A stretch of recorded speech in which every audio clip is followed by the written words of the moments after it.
All right, good morning, everyone. Let's start or continue our exercise from last class. As a reminder, what we were doing is, so whenever we have this input-output type of response where the input levels are changing, in our case, it's going to be sitting rate. We can assess this relationship that is going to be specific to a lot of times to that site and that year, especially because there are all these environmental factors impacting the relationship. So if you worked with, anything that you're changing your levels and measuring the impact of that on yield on different years, you will probably have seen this type of relationship and also how that is changing over time and space. So in our example here, now we talked a little bit about the potential different responses we can get. In this case here, in the x-axis, we have sitting rate in 1,000 seeds per hectare. And we can see here this 4 different types of relationships. And then on the exercise below, we actually have one data set. So we don't have like all these 4 different data points that we're seeing on these examples, but we do have one of them, and we're fitting all these different curves to that data, seeing which one fits the data best. And then the goal is to, whenever we select one that fits the data the best, then we use that to estimate the optimum. So I just launched here, make sure you launch your 07 reg project. If you reopened it and you did not have your objects in your environment, make sure you run your chunks so you create them. I have already ran all, so I went to the last thing that we did last class. I think it was on model so if you look on the outline, it was on this bullet point 4 all the way down. So the chunk right before the number 5 here. So that was the last chunk we ran. It was just the plot with the regression line and also the bootstrapped error bars around that. So this was the last one we did. It was for the linear model. So the first model we ran was our intercept only. So let me get here so we can see that, I guess, towards the end here. So we ran our intercept only model, and after doing the bootstrapped errors around that, this is what we found. So this is the first model we did. After that, we fitted the linear intercept plus slope model. So if we keep going here, we ran that model as well. And this is where we stopped. On the way, if you recall, every time that we were fitting these different models, we were also checking residuals, right? So that's something that is important for us to do, as especially on this case here, we talked about the residuals from this model that we're seeing right here, which we saw the residuals actually had a quadratic pattern.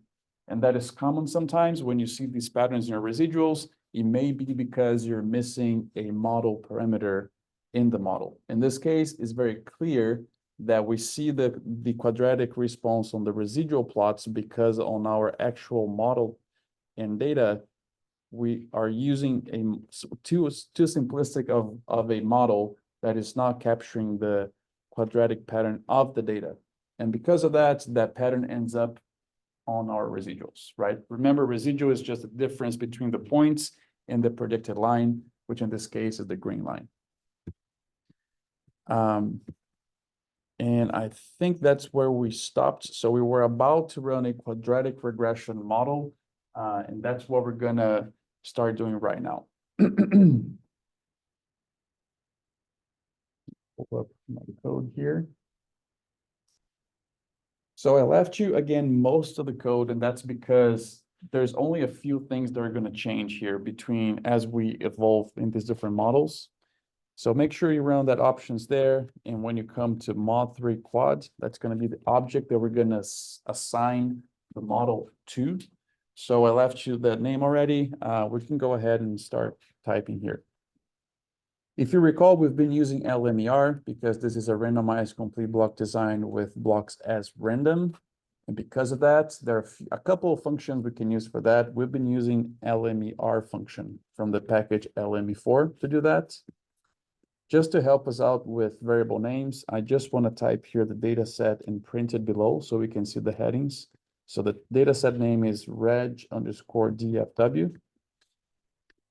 If we just run that, these are the columns we have. Remember that BREP, or in this case, that represents the block, should be a factor. We already took care of that when we did the wrangling of this data set, and we can confirm that that's the case here.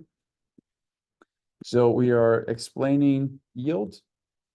So yield is our Y variable. So we're explaining yield with, so the first thing we were given was the random effect part of the model. So we can open and close parentheses, and block is the random effect. So the way that we tell that is by using 1tilde_rep.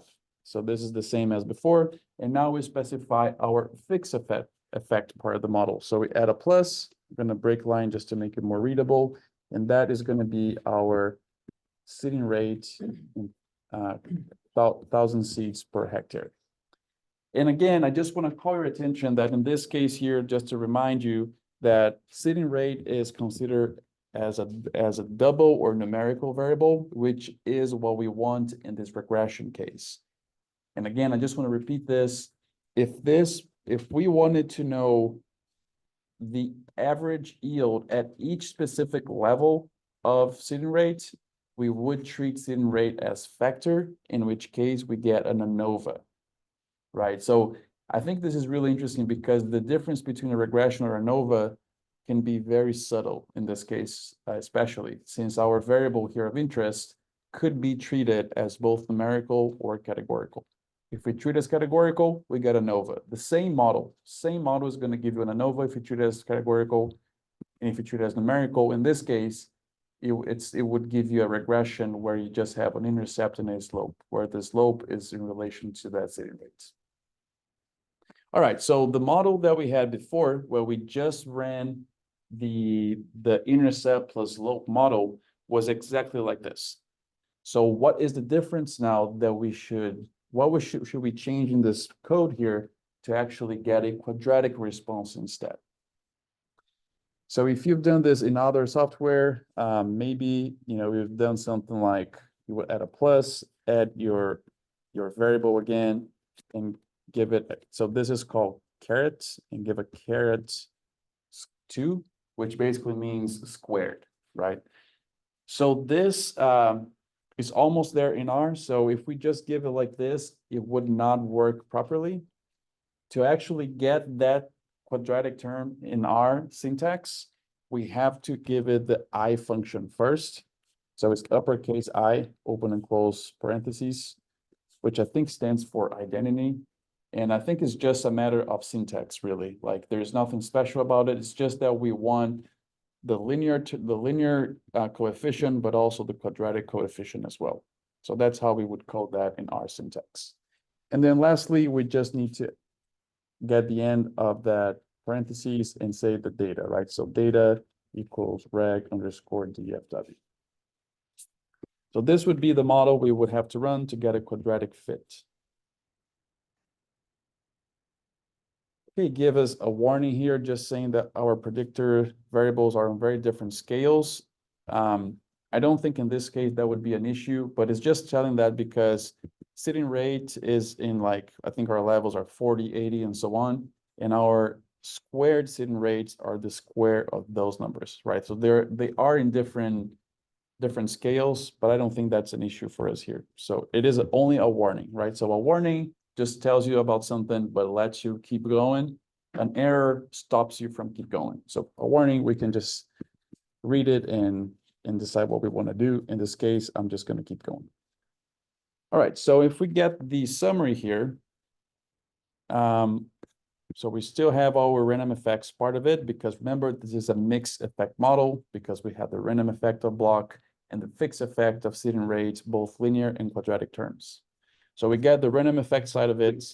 Now we get the fixed effect as we were getting before, where we keep having an intercept We also have the sitting rate, and now we have the quadratic term that is right here, and that estimate is this. So our intercept is 0.97, our B, so in a quadratic term, we have A, B, C, right? So if you think about it, your intercept is your C, your linear here is B, and your quadratic is A. I guess depends on how you determine your model, but these are the different coefficients of that, right? And we see here that now intercept is not significant anymore. We see on the p-value column, but our B and A, yeah, B and A are still significant.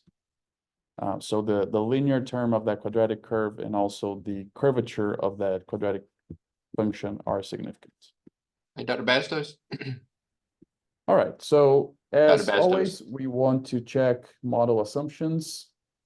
The first thing that we're going to be doing here is just getting so augmenting this model to get the residuals and then Bastos? calculating the standardized residuals as well.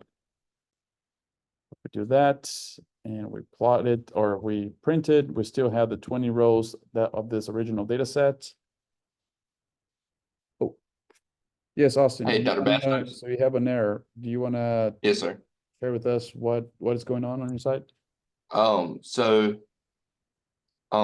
It just said when I ran the code, it just says error in terms dot formula, parentheses formula. Here, I'm gonna type my error in the chat real quick. So is that when you ran the Mod3 quad? Yes, sir. Invalid model formula. So my guess is I think I've got everything. Right. something here I would suggest that you look at. So make sure you have the tilde, make sure you have the open and closing parentheses of the random effector block. Make sure you have a plus after that. And then you have sitting rate plus, and then the sitting rate caret 2. So the power of 2 of that has to be inside of this function uppercase I, and make sure you have those parentheses there as well. I figured it out. Yes, sir. I apologize. I had a tilde instead of a vertical bar in one vertical bar rep. I apologize. No worries. All right. So we were just calculating our residuals here, and now let's check our model assumptions. Again, as a reminder, this is a mixed effect model. Every time you hit so if you have a fixed effect model, you only have one variance of which we associate the assumptions, and we have to check which is the variance of the error. If you have a mixed effect model, you have at least one more source of variation or variance. In this case, we just have one more, which is the one associated with block. And so we want to check the assumptions of that variance as well. So right here, we're checking for the error variance, the residual variance.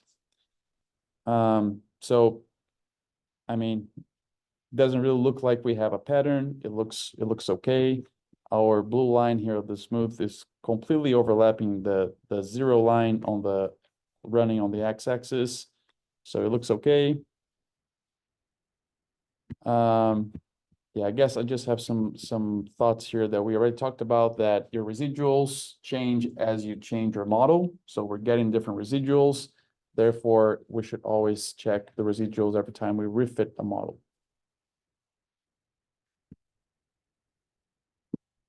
If we check now our QQ plot, we also see that points are looking okay. I wouldn't be worried about anything here. Now I want to check the assumptions of our random effects. So first, we are just extracting the random effects there, the random effect variance data associated with that. And these are the 4 points, one for each one of the blocks. Again, nothing too crazy here. We only have 4 points, so it's hard to really tell, but there's nothing really alarming to me. All right, so I'm just printing here again the summary of this model so we can look at it. We already saw this earlier, but just for us to inspect that now the intercept is not significant anymore. Our linear term and quadratic terms are. So, it seems like there is a quadratic response here, which we could already tell by looking at our plot. One thing that I want to tell you that, here we're playing with one data set from one site year. So it's a very simple It's very simple data that, we can plot this easily, look at it and kind of see that quadratic seems to be a good fit and then have that intuition. However, what if you had, I don't know, 400 side years and you are doing this 400 times, right? It's going to be a little bit more difficult for you to check all these for all these 400 situations. So we're going to get into a little bit of that on the iteration part of the class, which is coming up next week, where we're going to see how can we take one, like we develop one analysis for one case. Now, how do we extend this to any number of cases, right? So let's say you had 400 site years. How could you easily and programmatically, reproducibly extend this to many more cases? And that becomes important. And that's why I'm telling you some of these things, because when you have a lot, like you're applying a given workflow to a lot of different data sets, you have to find numerical ways to help you determine if things are going well or not. And one of them could be the p-value, right? So you could potentially look at the p-value.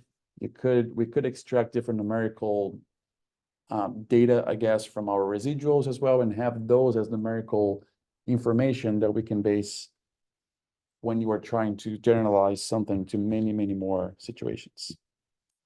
Anyways, I guess we'll talk more about that when it gets to the iteration part of the course, which is coming up next week. But here, at least for this one specific case, slope and curvature are highly significant. Yeah. So if please can you please go up for the fixed effects. So if someone asks us like how you would interpret those fixed effects and random effects, so what we can tell them? So the random effects are really like the variance associated with the different levels of error in your model. Here we have two different levels of error, right? Every model has at least that residual variance error that's associated with it. That's the simplest models that would be fixed effect models would have at least this residual. But then we're also telling that we have a random component coming from the blocks. And that's because of two things. One is how we randomize the study, and the other one is on the decision of whether or not we want to treat blocks as random or fixed. In this case here, I am deciding to run as random, mostly just because I wanted to show you the more complex way, right? We could run block as fixed. In this case, it wouldn't hurt us, but it would be a little bit of a simpler modeling exercise. And I did not want to show you the simplest case. I wanted to show you a little bit more complex because maybe in your case, you would treat blocks as random. But so, yeah, so these are just like, so if we look at here, we can see that there is a lot greater variance coming from the reps, from the block themselves, than it is coming from the residual. So your block is actually being able to explain a large portion of that variance, and only a small part of the total variance is ending up in the residual. And then this, I guess we talked a little bit about if you treat blocks as random or as fixed, that has implications when you look at means, right? So your means are going to have a larger error if you treat blocks as random compared to fixed, because now you have these two pieces of error being combined into the mean. But if that is what you actually have in your study, then it's something you want to do. We talked about this in different settings where, having a larger error, as long as that is a closer approximation of what your study represented, that's good, right? We want to decrease our error by doing other things, like, for example, increasing number of applications, being more cautious with how we apply treatments and how precise we could do those things. But anyways, so the random effects is just partitioning to us the variance, right, into what is being explained by the blocks, what is being left over on the residual. And then our fixed effects is where we get these are the fixed effect estimates, right? So this would be the intercept would be this number. The linear term of the quadratic function is this term, and this is the quadratic term. So what does those negative and positives show, like how? So the intercept here is just where the curve crosses the y-axis. So it is being estimated at a negative number. You know, it's just, I mean, I think when we make the plot, the intercept at least is going to be more clear here. On the quadratic model, the linear and the quadratic terms, I guess, are a little bit more difficult to interpret just looking at them. It is a little bit easier to interpret if you just look at the linear one. So, you know, if I go back here to the model 4, which was the linear, and we look into the model summary, where we have here the intercept being 8. So this is basically saying when your seeding rate is 0, you would be expecting a yield of 8 megagrams per hectare, which in this case here is really not realistic, right? If you have no seeds out there, your yield is 0, right? But anyways, we're still, which I guess is an interesting conversation. So if we have a fertilizer rate, if I have 0 nitrogen, I would expect to get an yield, right? I would expect to get some yield out of that system. In this case here, being seeding rates, if I have 0 seeds, I should not have any yield in that field. So this intercept here is the best fit of the data, but biologically, it's not very realistic, right? And then the slope here is just telling you how much yield you're increasing by increasing 1 unit of seeding. So the unit, so we have 40, 60, 80, but that is in 1,000 seeds per hectare, right? So if you increase 1,000 seeds or 1 unit in our current scale, this is how much yield in megagrams per hectare you're increasing. I think this interpretation here is more straightforward because this is the plot that we're talking about, right? So here, if you think about it, if we were to extend the scale on the x-axis to include 0, and we would just backtrace this line, it would cut the y-axis at 8, which is the intercept that we see here, right? And then this slope is just how fast this line, so it's this slope of this line, so it's how fast yield is changing as you change seeding rates. So for each 1 unit increase of seeding rates, we see this much change in yield in megagrams per hectare. When it comes to quadratic, I guess it's not as interpretable just because those terms, you know, have different meanings, but at least we can look at the plot when we get to that point. Okay, so I think we were here talking about that. Yeah, but that's a great question. Any other questions here before we keep moving? All right. Okay, so let's work on our final plot here just so we can visualize this. I think I left you some code there. I think for this chunk, that's all the code we needed. Let me double check.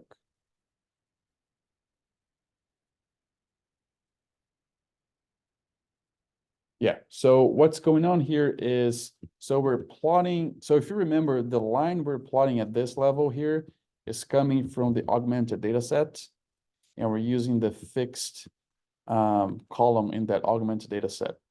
So we see this kind of like broken line because the augmented data set is just making predictions of the levels where we have data points. That's why, even though it is a quadratic fit, but it's just making predictions where we have treatments, and that's why it looks kind of broken like that. So in this case here, for us to be able to fix this, we can again use that. So we created a fake data set where we had seeding rate going from 40 to 120 in increments of 1, if you remember from the previous class. And then we're making predictions on that data set using this model, right? To get both the average response, which is going to be the line in the middle, but also to bootstrap that and get the errors around that regression line as well. So if you, I think we're talking just, that is just a text for this. So we're going to use bootstrapping to address this.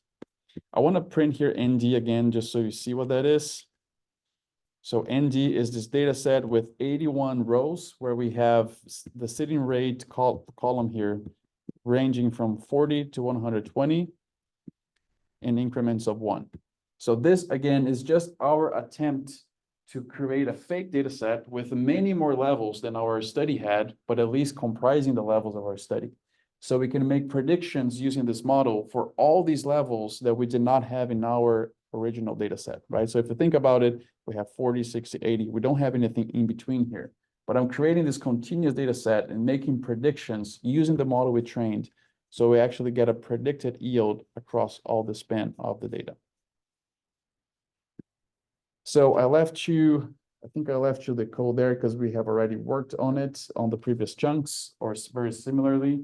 So I'm bringing ND again. I'm creating this new column that I'm calling mod3 yield milligrams per hectare, where I am predicting yield using the model that we just trained, so the quadratic model, and applying that to this ND data frame, which has all those 81 levels of seeding rate.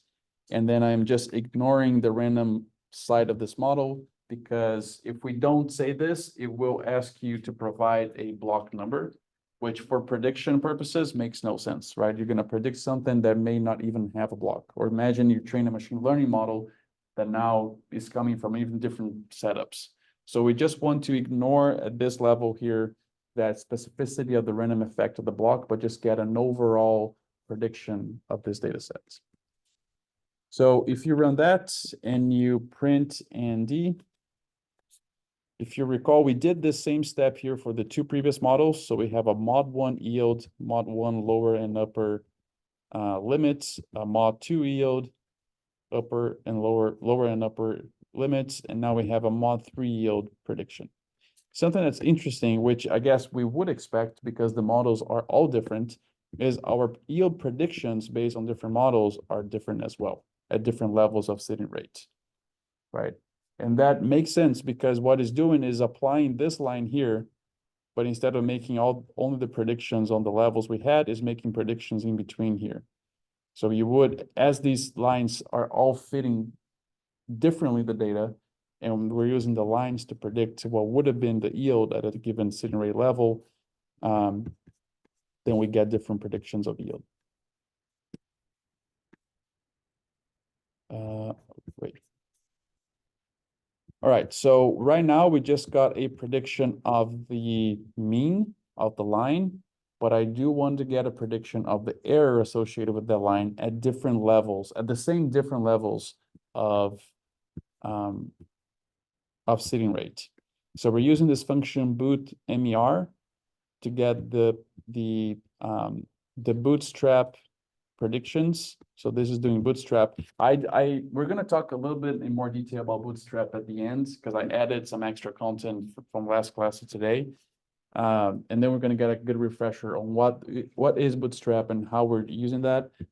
But it's basically just taking a sample with resampling, with replacement, sorry, a sample with replacement. And we're going to talk more about that towards the end of this exercise. So if you run this, right now I'm running 200 bootstrap samples, and then extracting the lower and upper quantile of all those. So for each, let me show you this. Let me print this. We talked this about in last class, but I wanted to refresh your mind. So if I just run this part here.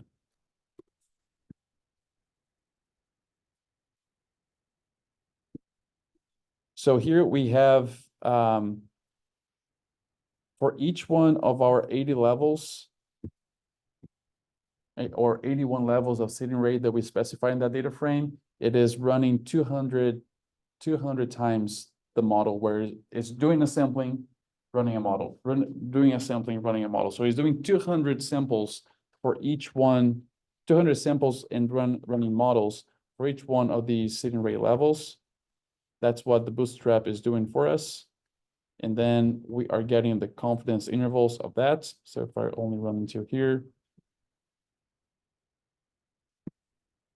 So again, for each one of those 81 runs, we get a confidence level. Remember that each one of these runs here are at different seeding rate. So for each level of seeding rate that we had in that data frame, we have a distribution of yield. And then it's just extracting for us the the lower 2.5% percentile and 97.5 percentile of that distribution.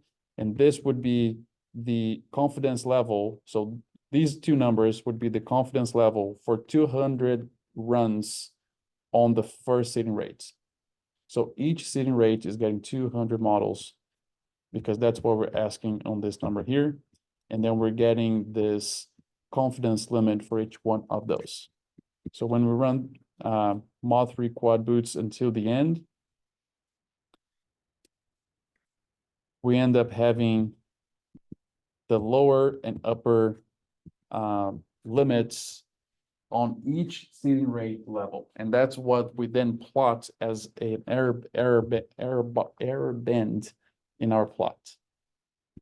So after creating these percentiles, I'm just binding those to the original ND. So we get on the same ND data frame, we have the mean and also the lower and upper quantiles or percentiles. And then we run the plot. And this is how that would look like, right? So just to remind you again, we saw this last class, and I know that this can be a little bit confusing, so I want to tell you about this in different ways.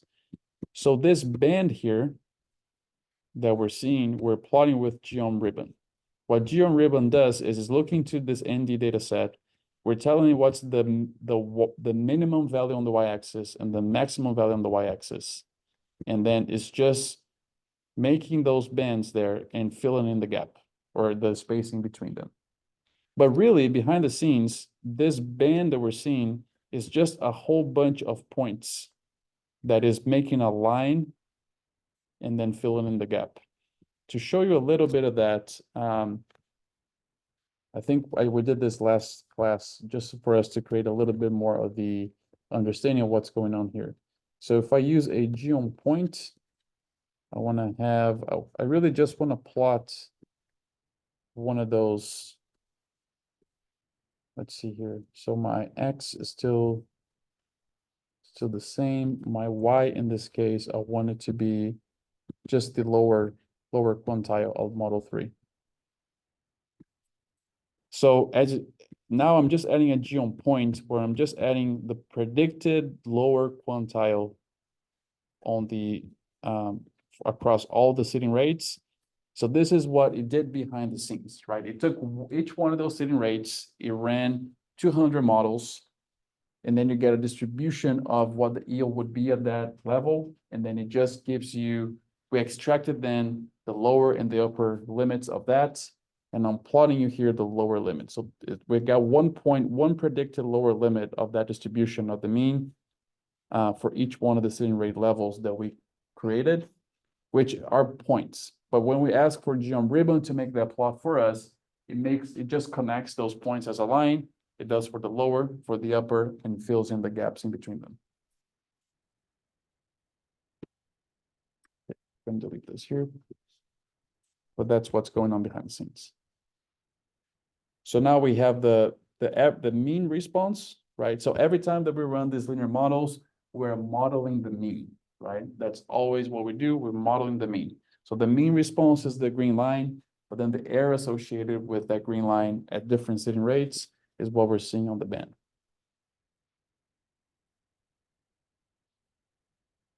Okay, so if you think about it, we have now three models and plots that we could look into to understand what's going on here. So the first one would be our intercept only. I want to show you the plot. This is the plot for the intercept only. Doesn't look like it fits too well.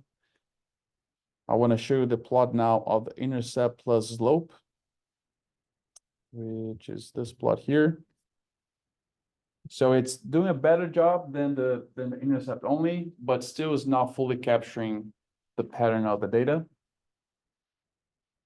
And then finally, we have this one that we just ran that was the quadratic model. So for me, at least, it seems like the quadratic is doing a better job among these three. All these models that we saw up until now, they're all linear models. Even though a lot of times we refer to the model that only has slope and intercept as the linear model, and that is common for people to say. But in terms of the actual meaning of that, all these models are linear. That, I guess, nomenclature comes not from the way the plot looks or the way the model looks, but more in relation to the parameters in that model. If those parameters are being calculated in a linear way or in a non-linear way. These are all linear, right? So there's no non-linearity in the parameters of any of these models. A model that would be non-linear, for example, would be an exponential model where you're taking that exponential form in one of the parameters of the model, or even a broken line model. Or in this case, what we're going to see a linear plateau model, because you have this non-linear behavior of your parameters that they behave one way up until a point and they change their behavior after that. So right now we tried 3 linear models. It looks like quadratic is the best one, at least visually. But before we make a verdict here, I do want to run one nonlinear model and see how that would behave in this case.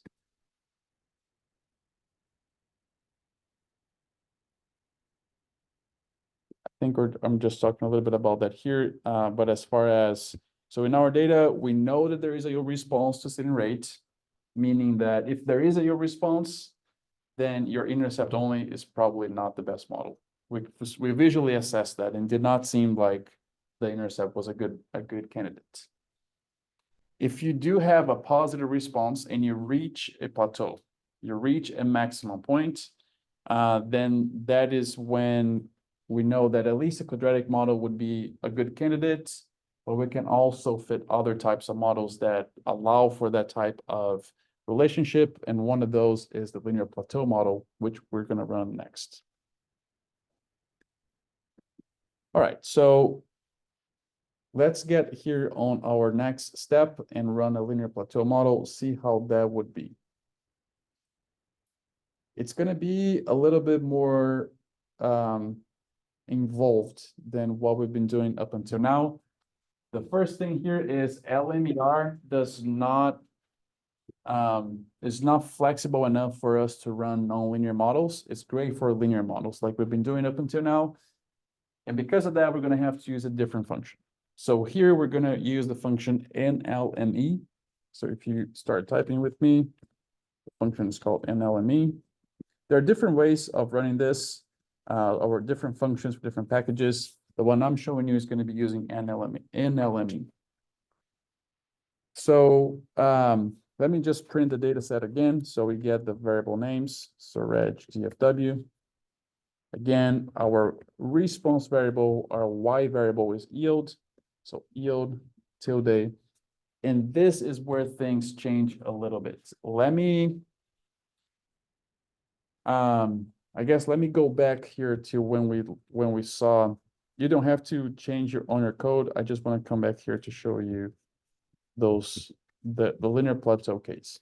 So now the parameters that we need to specify in the linear plateau model are going to be a little bit different.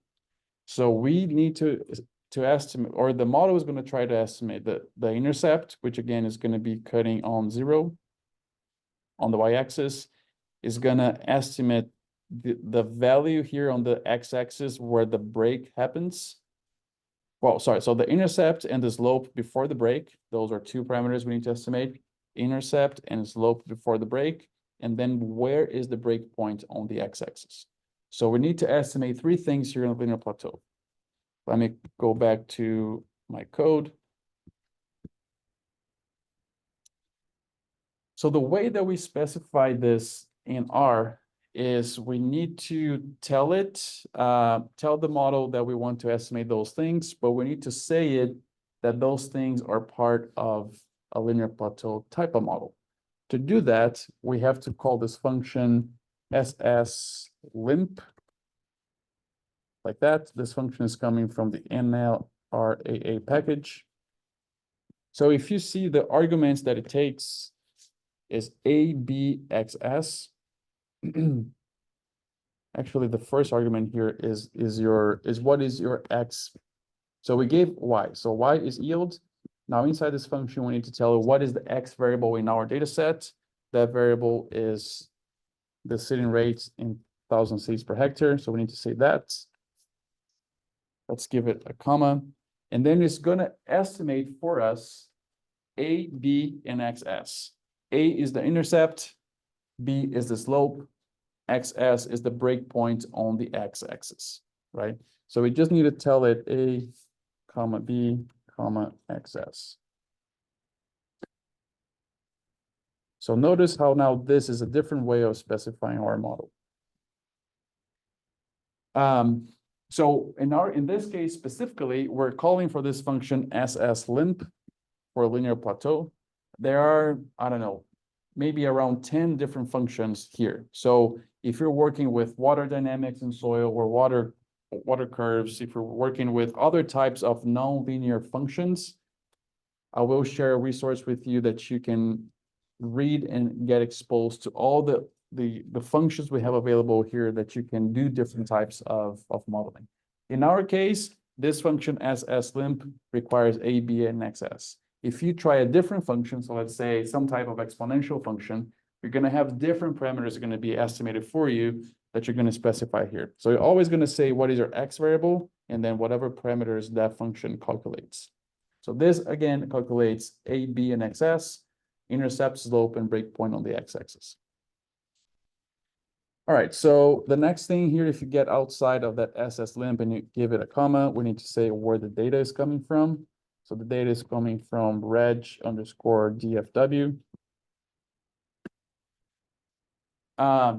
So the reason why we're using an LME is two. So an LME helps us to run nonlinear models, which this is, but also nonlinear mixed effect models, right? Which this also is because our blocks are, we're treating the blocks as random. So because of that, we have to use this, it has this random argument here that we need to give a list. So if you just type list, inside of this list, we're going to say rep. So rep is the column in our data set representing the blocks. And we're going to give it a function that determines the a diagonal function of the random effects. We have not talked a lot about that, and I don't want to get a lot into that either, but it's basically just setting what type of random effect matrix is going to be using for rep for these different parameters. So the name of the function is PD diag.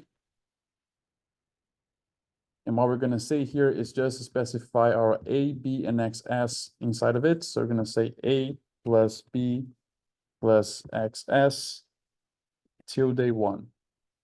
So we're seeing that we're allowing A, B, and XX to be calculated based on a random effect of rep.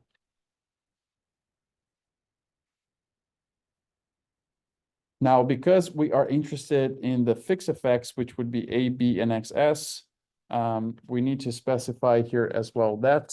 So outside of that random part of it, we give a comma, and it has this argument called fixed.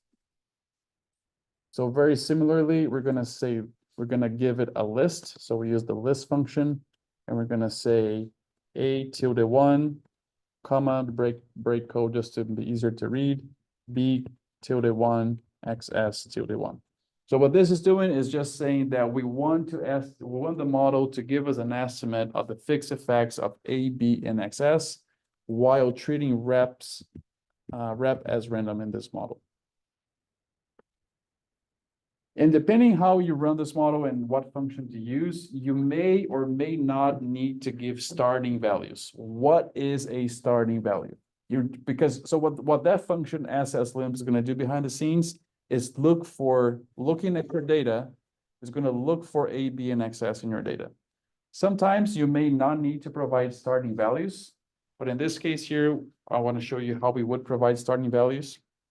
And those starting values are just you telling the model, hey, start looking for A in this region of the data, start looking for B in this region, for XX in this region, start there. And then the model is going to iterate and find the best solution for you, but you're giving a starting point for it to start searching for those actual estimates. So if you give a comma there, it has this argument called start. So we say start equals to, and then we're gonna give it three values, one for A, one for B, one for XS. And then we're gonna use the C function to do that. So for A, I wanna say A equals 0. Give it a comma, B equals 0.3. So 0 would be the intercept, 0.3 would be the slope, and then XS, I wanna give it 100. And if we just, I wanna, I guess, give you a moment here to type those and make sure you get all of your code correctly. So get your commas right, get your parentheses right, your pluses and tildes right. And if you run this, it should work. So what happens sometimes is this is an iterative process. And depending on your data, depending how complex of a model you're trying to fit, it may not converge, which means it may not be able to find a solution for you and give you your model terms back. In this case here, I hope for you as well, it was able to converge. It did not give us a warning. But again, if you're applying this on your side with your data, it may be the case that the model may not converge. And then there are different ways we can troubleshoot that. One of them would be to actually provide better starting values for a model. Okay, and I just, so if you stay here on this part of the code, I want to go back to our plot here. So our, I guess our intercept here, at least on this curve, was like 8, if I remember. So it would be where it cuts the 0 on the y-axis. Our slope, we can actually see here on the summary of this model, right? That would provide us with some information. So our intercept was actually negative 0.9 on this model. Our slope was 0.3, and our quadratic term was minus 0.001. So you could get these models, these estimates from the quadratic model as your starting values. That's what we're doing there. It's just getting like an approximation of where you think those would be. And then the breakpoint, if we look here, to me, it looks like it breaks somewhere between 80 and 100. So somewhere between 80 and 100, it kind of plateaus out and then decreases a little bit in the end. So that would be your guess for the XS, right? So we're guessing 100. So it's going to start looking for that here, and then it's going to go around and see if it finds a solution. All right, so if you ran the model, let's just get a summary of the model and look at it. So it's giving us, it's giving us 3 panels here. The first one, for some reason on my side, I cannot see from the top, but I see, let's see if maybe on my console. Yeah, okay. So it's telling us a nonlinear mixed effect model fitted with using maximum likelihood. It's telling us the formula. It's telling us the random effects. So the rep is so the terms are being associated with rep being a random effect in a diagonal matrix structure.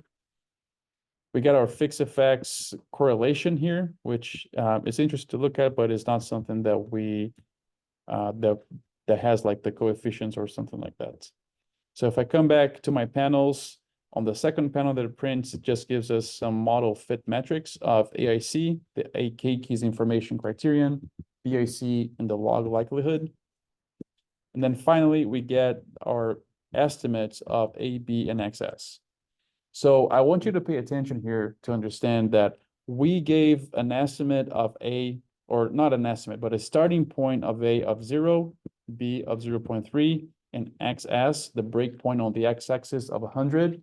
The model started those values, but it was iterating and finding the best solution for us that decreased the model error.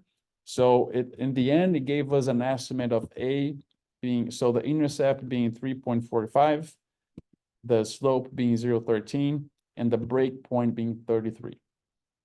So this is what this model is giving us. One very useful thing about nonlinear models is that oftentimes the parameters that model is estimating can be directly correlated or directly related to a biological meaning. In this case here, A would be yield when you have no seeds, which I guess in this case with seeding rate is not very biological sensical, but it would still be like the level of yield when your input is 0.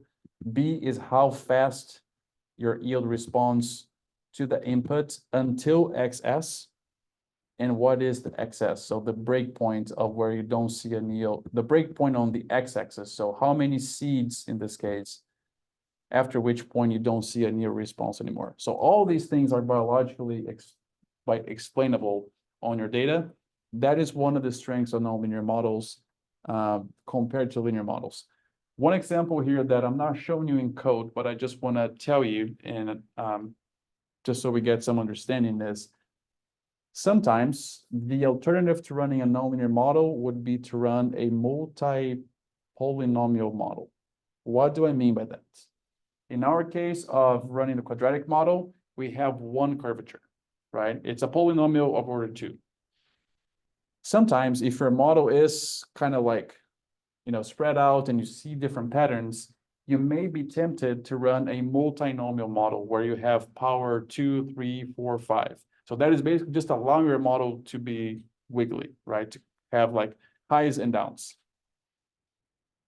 That is something that people, I guess, do. And however, for this case here, a nonlinear model that could still represent that fit would be better. One of the reasons is, again, the nonlinear models parameters normally are associated with biological meaning. You can say what does A, B, and XX mean in that context, and a multipolar model does not. Imagine you're going to have like a quadratic term going this way, then your cubic term going low, and then your fourth order go. So there's really not a biological meaning behind that you can use to explain. Also, because multinomial models of order greater than 2 are really prone to the data itself, right? So it's a model that if you're trying to create a model for prediction, especially, multinomial models are very weak because they depend a lot on where specific the data is to be able to fit that shape. Whereas with nonlinear models, that is not quite the case. So just a few notes here of what maybe other people could do with multinomial models and why those are not the best answer if you can fit a nonlinear model instead.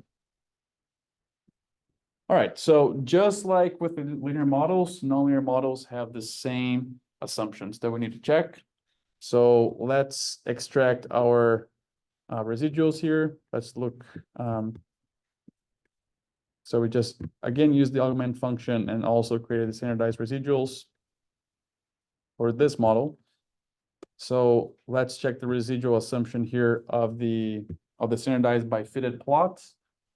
Again, it doesn't seem like there is a lot of assumptions being violated. It looks like, it's very similar to the previous ones as far as we can tell. The QQ plot similarly is very similar to what we were seeing before, where most of the points are close to the line, which is what we want. Here on the random effects, I think I left you some code for you to help me with because there's a little bit of a difference there. So on the random effects here, I left you the object that we're going to be extracting. So before we were using the runF function, we're going to use that still. And then we're just going to call mod4_limp for linear plateau. If we just run, so this function was the same as before, but if we just run that and you print mod4limp runDef to see what that is, you can see that it is giving us random effects for A, B, and XS. And this is not how we were getting before. So I want to first, the next thing here would be, so this is an array, is not a data frame.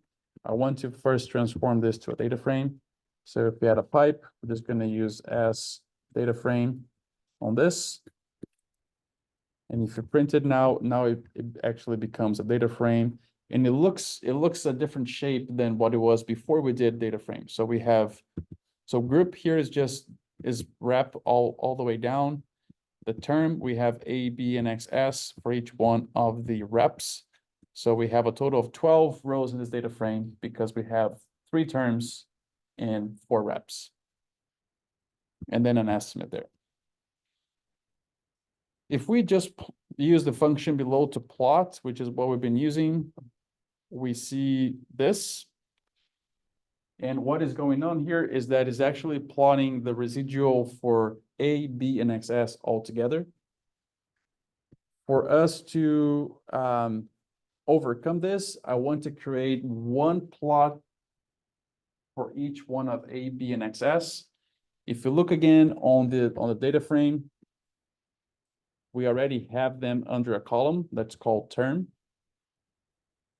So if I want to create a plot for each one of the terms, what function do I need?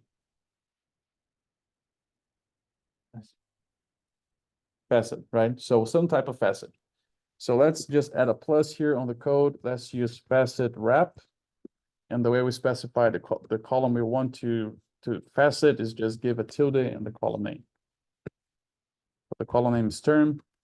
We just facet by term. And this is what we get. So let me tell you about what is going on here on this plot. As you can see, we do have different random effects, residuals being plotted for A, our intercept. We do not have for B or XS. So what's happening here, this happens whenever your random effects are basically calculated as 0. And that could be the case when either you don't have enough variability at that level, or there is some other type of convergence problem when the algorithm is trying to estimate the random effects. So we see here that the rep effect for A was, it was able to estimate because we have 4 different values. For B and XS, it was not able to estimate, so it's just giving a 0 value there. That's why we see a flat line. I'm bringing this case here up as well because in this case here, we saw this the first time on this nonlinear model. But a lot of times, if you run, even if you're just running a linear model on your design studies, and you have an RCBD that you treat blocks as random, if you do not have enough variability at the block level because of the way that things were in the field, not anything you did, but just because of the data itself, you may have a various component associated with the block being very close to 0, sometimes even negative, which is not even biologically possible, so it just sets to 0. But it is mathematically possible to be negative. So whenever that happens, you get a 0 estimate of variance for the block in that case. In this case here is these parameters inside the block. So it is not uncommon. It's really not, it's not a big issue. It's just telling you that you don't have a lot of variability at that level. It's just giving you an estimate of 0. But it's still using the variability coming from the residual error, which is another part of that. All right, so if we check now the model summary, we saw this already before, but it's just to note here, I guess I did not show the p-values before, but so the p-values for A, B, and XS are all significant, meaning that this model potentially is a good fit as well. Again, just to remind you, don't rely solely on p-values. This is a combination of a lot of things, right? So we should look at p-values, we should look at the residuals, we should look at the plot with the line to see how well this is actually fitting. And all those things at least give us some understanding if this is a good model or not. P-value by itself is not a good understanding. If you remember, on the first model we ran, the intercept only, that model was also highly significant, right? The intercept was highly significant. So just p-values is not the only thing we should be looking for here. All right, so with the final plot, again, I'm just showing you here what would be based on the augmented data. So using the augment function to give us the residuals, I'm again plotting the dot fixed and just connecting those points with the line. We see that the breakpoint is really close to 80, but because these predictions are only made at the levels that we have the treatments, this is really not the best curve that we could have here for this plot.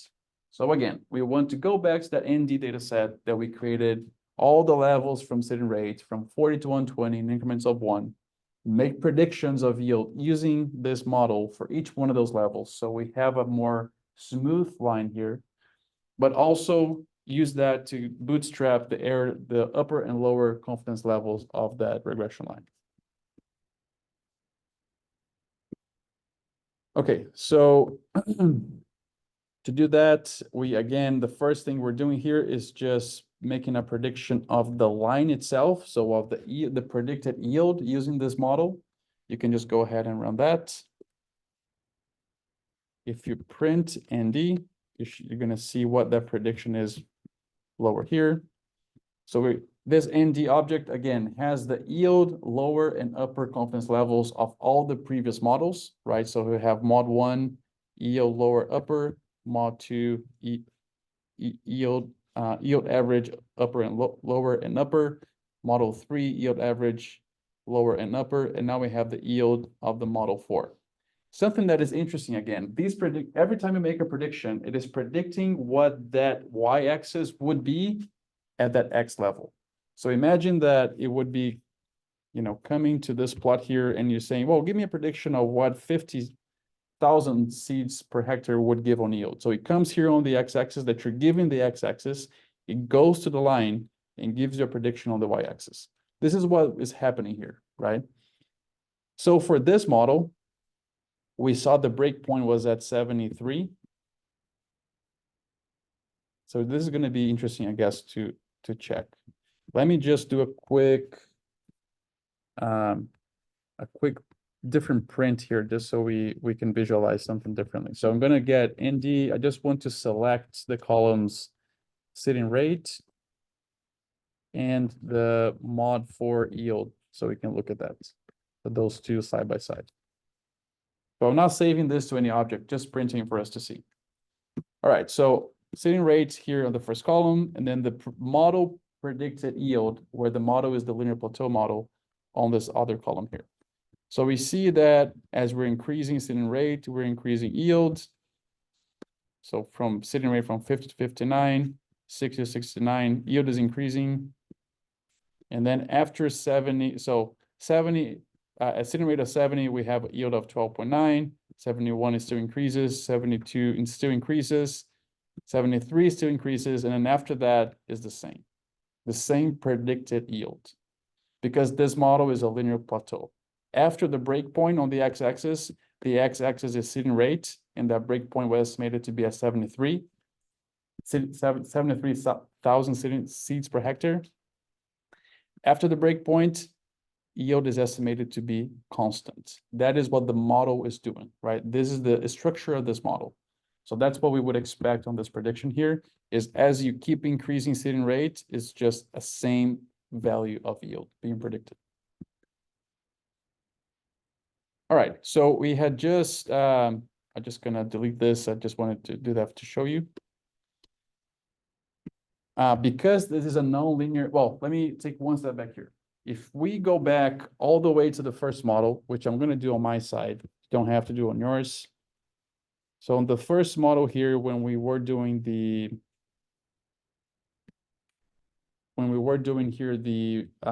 bootstrap, we needed to define a function to do the bootstrap for us. And then we call this function here, right here.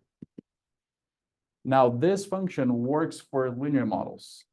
Now the non-linear model that we just ran, if we tried this function, it would not work because of a slight difference in the way that the arguments of the functions work.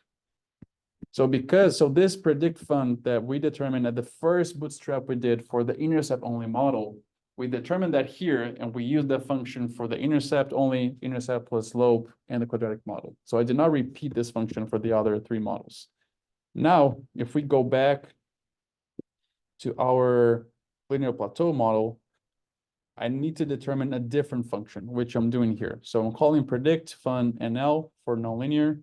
Make sure you run this, because this function needs to be in your environment for that to work on the bootstrap function downwards. So you run this function in a way that it becomes available in your environment. And now we can do the bootstrap. So the difference here is that the bootstrap function is different from before. Before it was boot MER, I think. Now it's boot NLME. This is because, again, these are different types of models. The first three were linear. This is a nonlinear model. And then we're giving a different function that we determined up here. And we're also getting 200 draws from each one of the sitting rate levels. And then everything else is the same. So if you go ahead and you run that mod 4 limp boots, let it go through. It may take a moment here. And then we want to bind the columns of that object with our ND object. So we have the lower and upper intervals. And then finally, we're just plotting that here the same way as before. So this is how that looks like. So notice a couple of things here. So one of them is now that we predicted the mean yield, which is the green line, that line is smooth, right? It's not like what it was here that was like broken because it was only making a prediction at the levels that we had given the model. Now we gave a fake data set with all those levels, those 81 levels going from 40 to 120 in increments of 1, and ask for a prediction of yield for that. So that's why now this line here is more, I mean, it's really the shape that we would be expecting to see. And then we have the error bands around it as well. So now we see here that if we were to plot this breakpoint or this, wherever it breaks here, it would be that 73, I believe, that we got on the x-axis. Okay, so we finished running our 4 candidate models at this point. I want to give you a quick moment if anyone has any questions about this.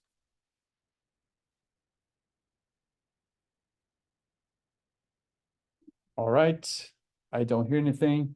So we're going to 11:30 today. I want to give you all a 5-minute break before we keep going this exercise. So let's be back here by 10:42.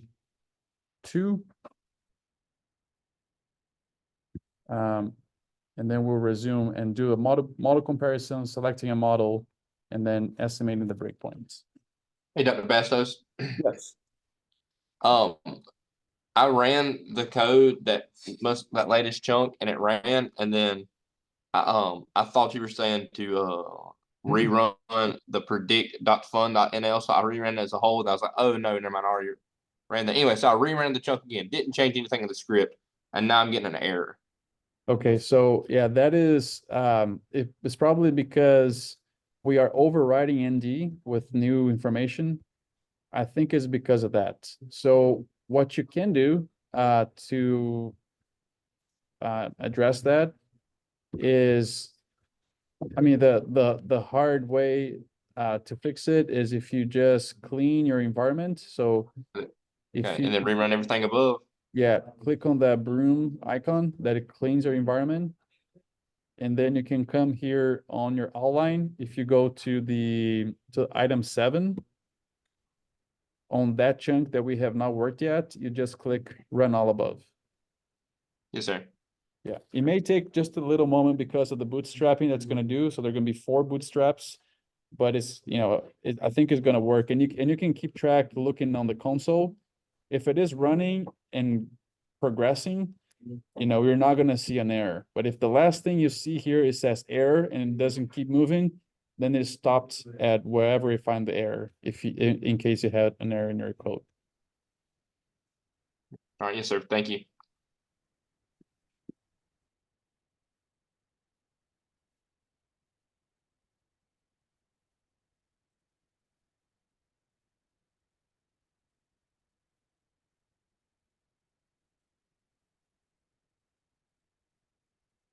We have 2 predictors, and then we want to give a quadratic term to specify both as a quadratic term in our model. How does that work? If you have 2 predictors, like so I mean, on the quadratic term, we have 2 predictors, but it's like the same variable, but linear and quadratic, right? So you're saying those 2 different predictors. I never done that. So I think that the way that you would approach that would be a little bit different. So there is a family of models called response surface models. That is when you have two levels or two factors and many levels of those factors, and you want to find the common optimum yield for both levels together. In that case, your study should have been designed in such a way.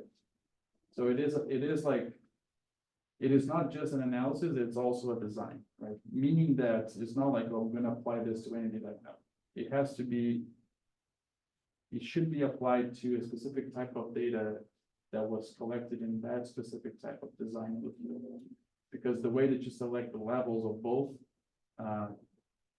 there are like guidelines to how to do that properly, so you can fit a response surface model to that. But if you look for that, you're gonna find it. I think that for the most part on response surface models that I've seen, people would either find like a intercept and slope model or a quadratic model. I haven't seen too much like nonlinear types of models being applied to that. I think because of the complexity of it. But yeah, if you Google response surface models, you would be able to find that. Some examples.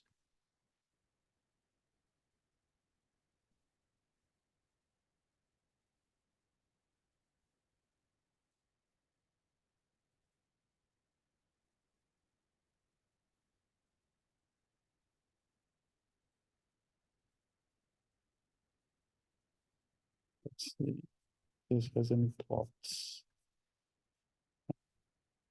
It's not showing.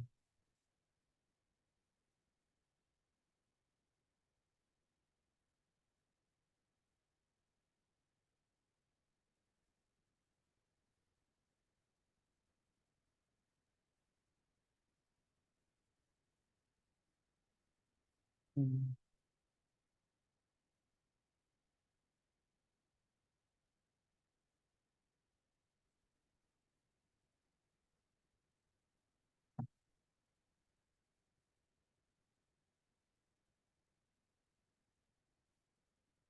Gonna see if I can find a plot to show you the output of that. So a response surface model would be something like this, where you have. So normally you would have A would be one variable, so let's say nitrogen rate. R in this case would be another variable like potassium rate, and then the colors here would be yield normally, right? So you would see how, as you're increasing N and potassium, how is your yield changing in the middle?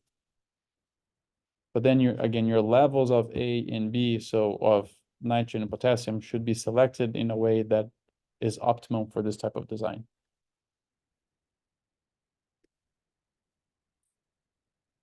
All right, we are back. So one thing I want to do here is first for us to do a visual comparison of these models and their fit. So for that, let's make one ggplot here where we're going to basically add all those 4 fit lines to a single plot so we can actually visualize them. So if you run the code I left you, this is going to basically be just the points. Now we want to add incrementally each one of those fitted lines. So let me ask you all this and see if someone was able to get this. Where do we have? So we have the model fits, right? The models are the model objects. But where do we have the information of the shape of each one of those lines? Where were we assigning that shape? And what is that shape? Like if I wanted to plot here, where would that come from in the objects that we created above? ND, right? So remember that most of the models that we run, all of the ones we're running in this class, we are modeling the mean of the response. What that tells us is if I get a prediction of the mean based on the model, and I get that prediction for a lot of levels across within the range of the X variable, and I plot that, those points would actually be right on top of the predicted line of the model, which means if I plot those predictions, they're gonna be that line. Let's do that first for one of them and create that understanding. So add a plus here. The first one we're gonna add is the one for the intercept only model. So let's go ahead and, you know what, first let's do a geom_point where we're gonna say data equals ND, give it a comma. If I just want to print ND below here, just so we can look at it. If you remember, ND was this object that we had the sitting rate, all those levels that were not in our, I mean, some of them were in our study, but it was a lot more than what was in our study. We had levels sitting rate from 40 to 120 in increments of 1. That was a simulation type of data set that we created. And then we have 13 columns where those are all the mean yield for each one of the models, the lower and the upper quantiles for each one of the models. So if I want to show the fit of the first model, which is the intercept only, that would be the same as the predicted yield from that model, which is what we save under this name here, mod1 yield measurements per hectare. So if I come here on my AES on geom_point and I say AES, so just a quick thing here. Because we did specify X and Y axis at the top level of ggplot, I do not have to specify X again here if my X column on top is the same as on this level of geom_point, which is, they have the same name. I just have to specify my Y. So Y equals to mod1 yield. I want to do a couple of changes before we run it. The first one is I want to have the color to be equal to forest green. And I want the size to be equals to 1.5. So color and size outside of the AES, inside of AES, just mod1 yield measurements per hectare. And I'm using a geom_point to show that. So if I run that, this is what we see. Right? So each one of these points is a prediction of yield based on that intercept only model for all the sitting rate levels we have. One of the reasons, so two reasons why we train models. One is to make inference.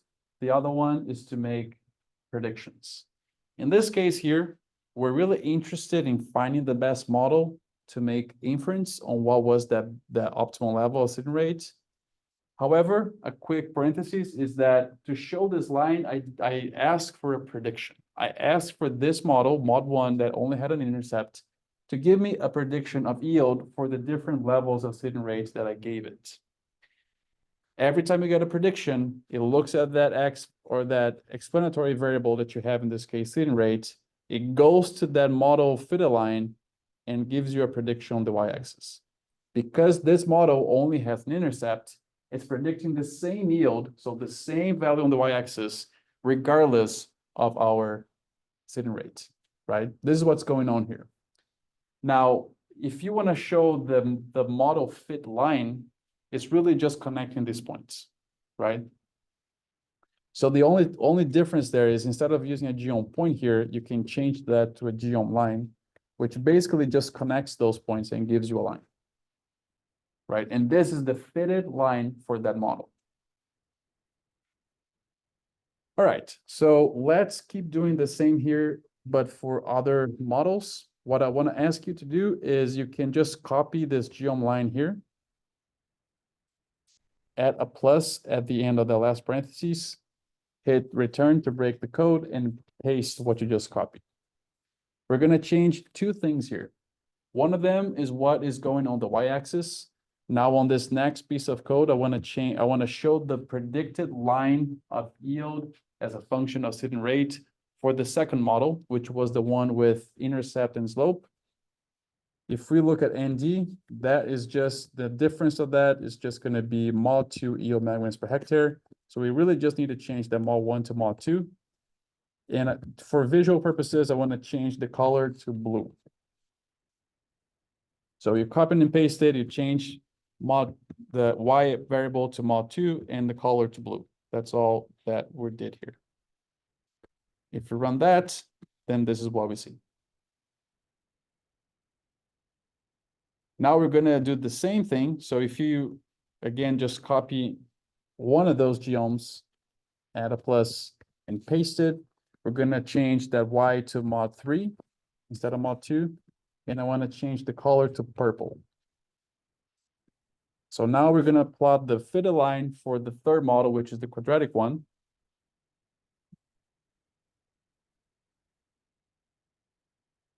And then lastly, we want to show here the geom line for the linear plateau model. So we just go there, add a plus, paste it, change it to mod4 on the y-axis, and the color I want it to be orange. So if we run that, then this is what we get.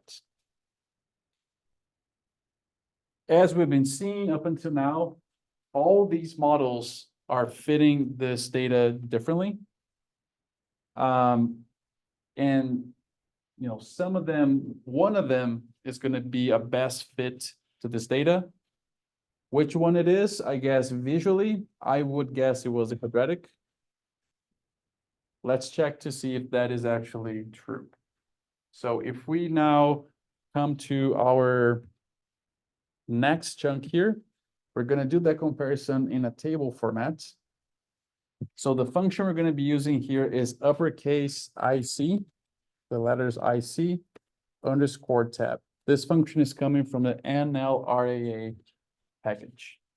So here, really, we just need to give the models, the model objects, which were called mod1 underscore int. That was the first model. We can give a comma and break line. Mod2 underscore lin, comma, break line, mod3 underscore quad for quadratic, add comma, break line, and then lastly, mod4 underscore limp for linear plateau. Make sure you have your commas after each one of them. You don't need a comma after the last one. If we run this, I actually got a surprise when I looked at this because it's telling us. So if you remember, here is giving us AIC, AICC, which is another way of a more conservative way of calculating AIC. It's giving us BIC and then the delta AIC. We're going to talk about that in a second, and then the weight. So AIC, AICC, and AIC and BIC we have talked about already. They are the AKT's information criterion and the Bayesian information criterion. Basically, they're just two metrics of model fit that we are using to make model selection. The lower the value, the better in both of them. In this case here, AICC is a slightly different way of calculating AIC that is just a little bit more conservative. It's normally what people actually use and report. We have delta AIC here, which is in some cases, this is not going to be that case, but in some cases you may have 3 or 4 competing models that all make sense for that data. In our case, model 1 does not make sense for the data. So model 1 was just the intercept. Model 2 does not really make sense because the data reaches a plateau, reaches a maximum point. So model 2, which is just intercept and slope, is not a good candidate either. We could say that model 3 and 4 would be good candidates because they reach a plateau and then something happens at that plateau. Whenever you have models that make sense biologically, and you don't want to select just one of them, but you want to make multi-model inference, that's when we will use the delta AIC and the weight, because then you can extract let's say, the optimum level from one model, you can extract from another model and use the weights here to say how much weight your final estimate is going to be based on these models. And this weight is based on AIC delta. So it takes the delta AIC, takes the best model and assigns a value of 0. And then it just does the delta or the difference in AIC of that best model to the others. And then the weights are calculated based on that. So if you are doing multi-model inference, which I'm not showing you how to, I'm not giving you the code, but this is something that will lead into that, just so you know, in case you run into that in your research. Yeah, so in this case, the model for the linear plateau had the lowest AAC, had the lowest AAC-C as well, and the lowest BAC of all models. So seemingly that was our best fit for this data set. So in our case, we are not doing multi-model inference, which means we're going to select one model and extract our optimum from that. So because our best model was the linear plateau, it's actually really simple and really straightforward, because the optimum is one of the parameters that the model calculates and give you. If, on the other hand, let's think about it. If the best model was the intercept only, we talked about in the first or in the previous class, then your optimal sitting rate would be your lowest value, right? Because why would you keep increasing input if you're not seeing an effect on output at all? So you just use the minimum value that you have there. That would be your optimum. If we are, let's go back to that figure. Actually, it's probably easier to look at it, right? So if the intercept was the best, it would say, well, your optimum was probably the lowest level you have here. If your best model end up being linear, if that has the lowest AAC of all four, what we would understand is you have the levels that you selected in this case of sitting rates were not high enough for you to be able to find the plateau level of that. Because again, these are biological systems, they always reach a maximum or a minimum, if that's the variable that you're looking for is related to a minimum. They always reach an optimum point. They cannot just keep forever increasing, right? There's going to be a point where maybe light's going to be a limiting factor, chlorophyll, I don't know, other biological related parameters is going to limit that. So if you see a linear response, you can be sure that you did not have high enough levels on the x-axis to find the biological limit, in which case, at least for that site here, you would say your optimum was at the maximum sitting rate. So these are easy ones for you to just say, optimum is the lowest sitting rate in the intercept case, optimum is the maximum sitting rate in the linear case. On the quadratic case of the ones we're looking at, perhaps is the one that's a little bit more complicated compared to the others, because your maximum is going to be the second derivative of this curve here. So you have to do some math to get to that, but it's still something you can estimate from the model. It is not a model parameter itself, but you can find it by doing some math using the model parameters. So I think you use B and C to find and take the derivatives of that to find your optimal level. And then your linear plateau is actually very simple as well, because the breakpoint is a model parameter, right? So you can right off the bat just extract that from your estimates, and that's your optimum. All right, so let's just go back to where we were. So now, assuming or with the understanding that linear plateau had the best fit with our data, let's just extract the optimum sitting rate, but I do want the interval of that. So I do want to have a lower and upper limit on that optimal level, right? Because even though we get an estimate of the breakpoint that is XS in the middle, but most likely we know there is error around that. So I want to have some idea of the confidence levels of that estimate. So if you come here, let's type let's call that model. It's mod4_limp. And then let's give it a pipe and ask for this function called intervals. Intervals plural, which is going to give us the intervals of that. So if we just run that, it's going to yell at us asking to include the which equals fixed argument. So we can just go ahead and do that. And then it should work. All right. So what we're seeing here is, it's giving us the estimate, the lower and the upper confidence level limits for A, B, and XS. In the case of XS, which is what we're interested, the estimate is at 73,000 seeds per hectare. That was, at that level, we reach our maximum yield. but it's giving us this range that goes from 66, about 66 to about 81,000 seeds per hectare being our breakpoints on this data set. So we have some understanding of the variability of that estimate as well. Okay, so right now, what the model is giving us, and let's just think about this for a second because it's an important concept as well. So if we go here to this plot and we look at it, the XS is the X value where yield stops changing. However, so that is how many seeds I need to optimize yield. With that information alone, I don't know what was my optimum yield at that level of seeding rate. I don't know that yet, right? So I guess what I'm trying to say is I want to know at this optimum seeding rate, what is my value on the y-axis? That XS is not telling me. There's no model parameter telling me that.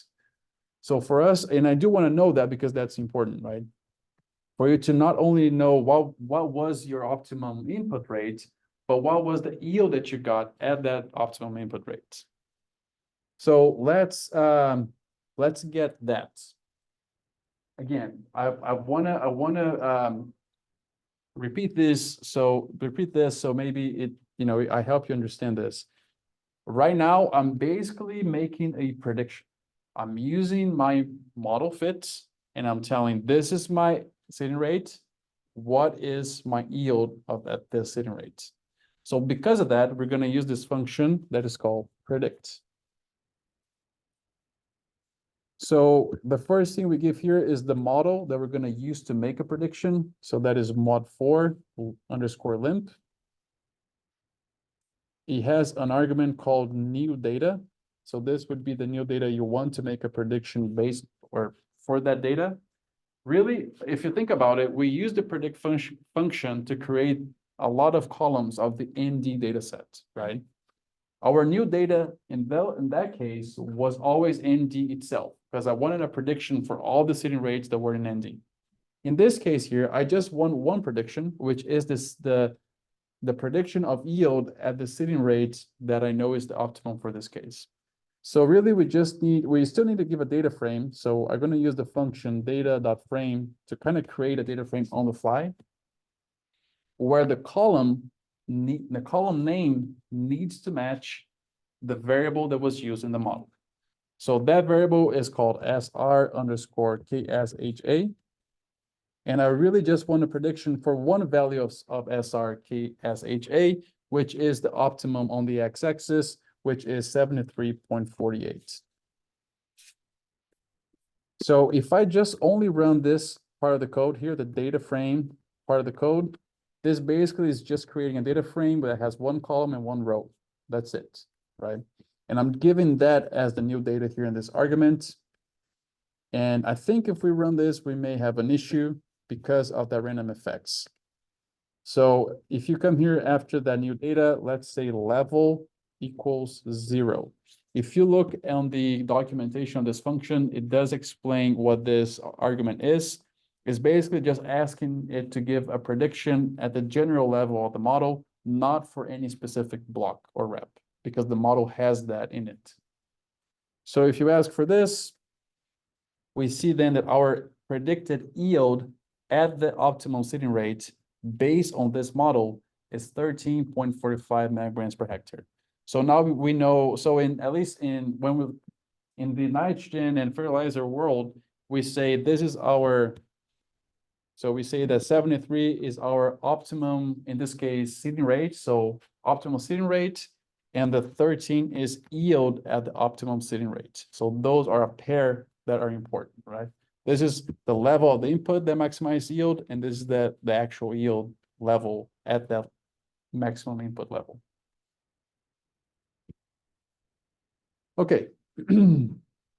So the last part here that, at least of this exercise that I want to show you, is what if I want to make a nice plot to show this, right? So I left you some code here. If you just run that, this is basically the points that we collected and the model fit. So we've done this before in previous chunks. This should not be news to you. So now this is what I want to do.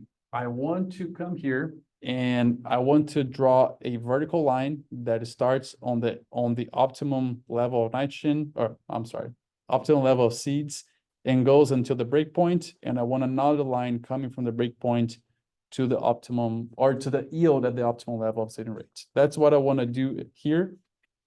And I just want to show you how we would do that in ggplot. So if you come here and add a plus, there is a geom called geom_segment. So we are going to provide 4 numbers for each one of these lines that we want to give. So these numbers are going to be on the x-axis, what is the start and the end of the line, and also on the y-axis, what is the start and the end of this line. So let's think about that for a second here. Now let's maybe focus first. Let's focus first on the vertical line here. So if I want to draw this like a line that comes from here and ends right there, okay, that is my goal. So for me to determine my starting point on the x-axis, we just say x equals 2. So what would be my starting point on the x-axis if I want to draw a line that goes like this? 73, right? So I'm just gonna, let's do here 73.48. All right, and then we have to say what is the end point on the x-axis of that as well? What would be the end point? Would it be the 13.45? So the 13 is not quite yet. So just thinking on the x-axis, right? If I have a line going this way, Okay. where is it starting on the x-axis? Where is it ending on the x-axis? Same position, right? Because on the x-axis is not changing. So x-axis, the start and the end point are the same. So, okay, so we just gave this coordinate, the coordinates for beginning and ending on the x-axis. Now on the y-axis, what would be the beginning on the y-axis?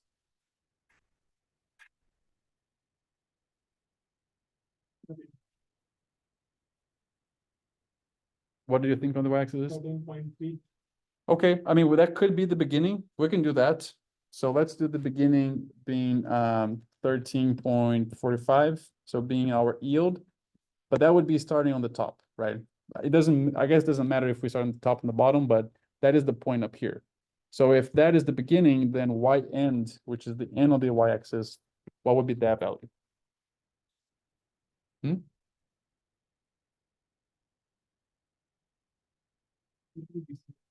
Same? You think? We can try that. No. You can keep 0 or less than 8. Yeah. So that is the correct answer. I want to show here what would be so if we have the same value on the y-axis as well, I guess it didn't do anything for us because both of our x beginning and end is the same and y is the same as well. But the answer here is if our starting point on the y-axis is there, so on the y-axis is there, our end point should be less than 8, right? So I can say, we can put here 0.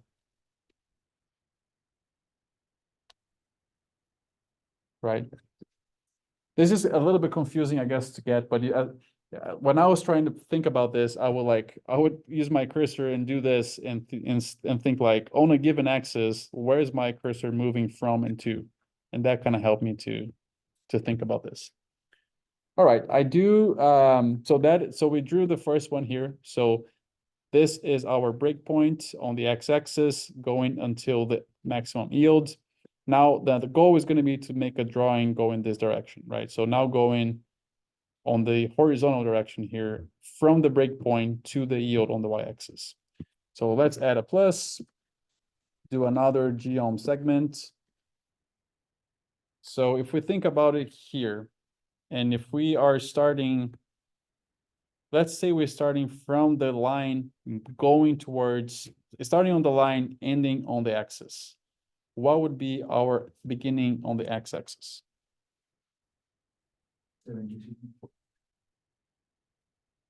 Let's try that. So 73.48 is going to be beginning on the x-axis. And then our end on the x-axis Yep, it has to be less than 40, right? It could be 0 here, that would work. All right, now on the y-axis, what is our beginning? 13.45. Let me see now if someone else can help me. What would be our end on the y-axis? What did you say? The same, right? The end would be the same. So y(n) equals 13.45. So if we run that, this is what we get. So we're showing here the relationship with the points. We're showing the line. I guess we could add the geom ribbon as well if this was our final plot. And then we're showing where the optimum is and what is the yield that we get at that optimum. All right, so this wraps up our exercise. I just want to walk through here our take home, and then we have a little bit of an extra writing here or coding here that I want to go through about Bootstrap. But so to wrap up here, when both are y variable, so on the left side of the tilde, y variable, our response variable is numerical, which a lot of times is in agriculture. And our explanatory variable, so the x, the ones to the right of the tilde, is also numerical. So both are numerical. This asks for a regression analysis, not an ANOVA. An ANOVA would be numerical on the y, categorical on the x. If we have numerical on the y, numerical on the x, that's regression. So, I mean, we can use regression for different reasons. Here we're using that to find an optimum of a given input based on yield. So what is the optimal level of that input that optimizes yield? And then just a quick note is to always check your residuals, check your p-values, make plots. Plots are really important because if you're only looking at numbers, that could be deceiving sometimes.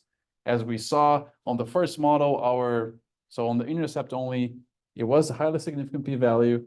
I guess, we may have had some issues there with residuals not looking great, but you could be fooled if you don't make a plot. Always plot your data, look at that to help you make a decision. And then, run multiple types of models, compare them, and then make a selection that way. Before we get into my extra here, which you don't have on your side yet, any questions about this exercise that we just did?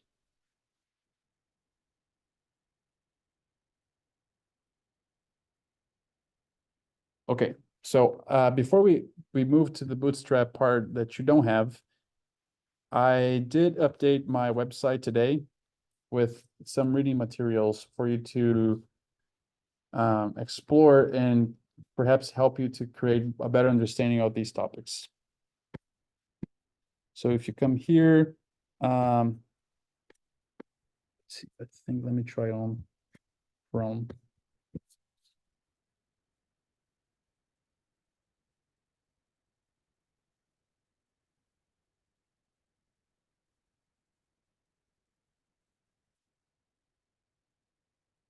Well, I guess it did not go through. So I'll make sure I'll check on that. But I basically have some new reading material on the nonlinear regression and those response as well.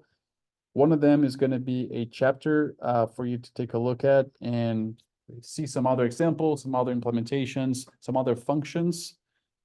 Sorry, actually not a chapter, it's a paper. And then the other one's going to be a GitHub repo of the package that we use here, NLRAA, which has a lot of very good vignettes for you to explore as well in case you use this for your research and you run into issues.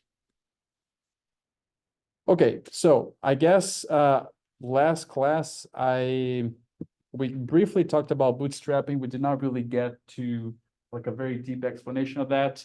I do want to take this moment here and go through that because it is an important concept. We used it the first time in our exercise here, but it's something you can use really for any data to collect, especially if it is data from a planned randomized study. Okay, so bootstrapping is this term that refers to the statistical procedure of resampling a single data set to create multiple simulated data sets out of that. None of you have this, just to let you know. If you want to write this heading here,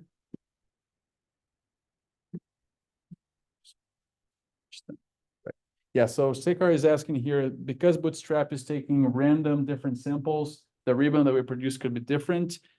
In our case, that is right, but mostly because we only did 200 samples of the Bootstrap. Normally, for research, you want to do at least 1,000. And really, we did only 200 for sake of time, right? I did not want me or you to be stuck on that chunk because it's running multiple resamples. But the more resamples you run, Sekar, the less prone you are to that randomness of it. So if you run enough number of resamples, then that stabilizes, and you may still get a little bit of a difference, but nothing that you would really matter much at that point. That's a great question. Okay, so again, here the goal is to use the sample that you do have and create simulated data sets from that, which then you use to refit models, and you use many of these over time, or not over time, but there's multiple of these resamples to create a distribution of whatever you are resampling. So I do want to ask you, so there's a lot of text here that I don't expect you to copy. I will share this script with you in the end of this class, but I will get to a point that I want you to code with me. So if you have your headings at least created, that's going to help you. So if you can create this heading here, which is that one hashtag 10 extra bootstrapping, when it gets to the coding part, I will ask you to create a chunk, and then you can code with me. So one of the main goals of bootstrapping is to create a distribution of data and parameters that you can calculate a confidence interval, just like we did here, right? So we did bootstrap because we wanted a confidence band around our regression line. That's what bootstrap is used for. And it is best suited if you are doing this on data that was properly collected. So that would be through random sampling, hopefully from a study that was also randomized and replicated. So Bootstrap is also called sampling with replacement. And I do want to explain this so you understand what that means, because it's an important concept of Bootstrap. So what that means is, let's say that your original data set has 10 observations. So you have 10 rows in your data set. If you do one Bootstrap run on it, it's going to sample that data set 10 times. However, it could sample the same original data point more than once. That is basically what replacement is doing. So here I'm just telling you an example where if we have a data set with 10 observations and you're doing Bootstrap, it's going to take the first sample. So let's say that ends up being row 3 on a 10 row data set. The second sample, row 5. The third sample was row 1. And the fourth sample, which I misspelled here, is again row 3. So what happens is, if you remember when we used the sample function to create our design to randomize, it was without replacement, meaning that you would never get the same row twice without replacement. You do not imagine that you have a bag and you're pulling your treatments. You pull a treatment, you look at it, it doesn't go back into the head. You don't get it again, right? Replacement is you pull a treatment, you look at it, goes right back into the bag. And you do again, you can pull it again, because once you sample it, it goes right back into the pool of potential samples that you do. So that is one of the features of Bootstrap, is you do sampling with replacements, meaning that you look at it and it goes right back into the bag, and there's a chance you can pull that same sample again on your pool of samples.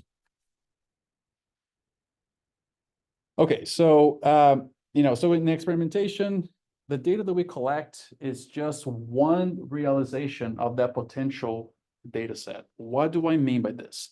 In the example that we're using here, which was a corn data set where we had different seeding rates and a total of 20 observations. Imagine that those 20 observations of yield, they were one potential realization of that larger population of yield for corn on that farm.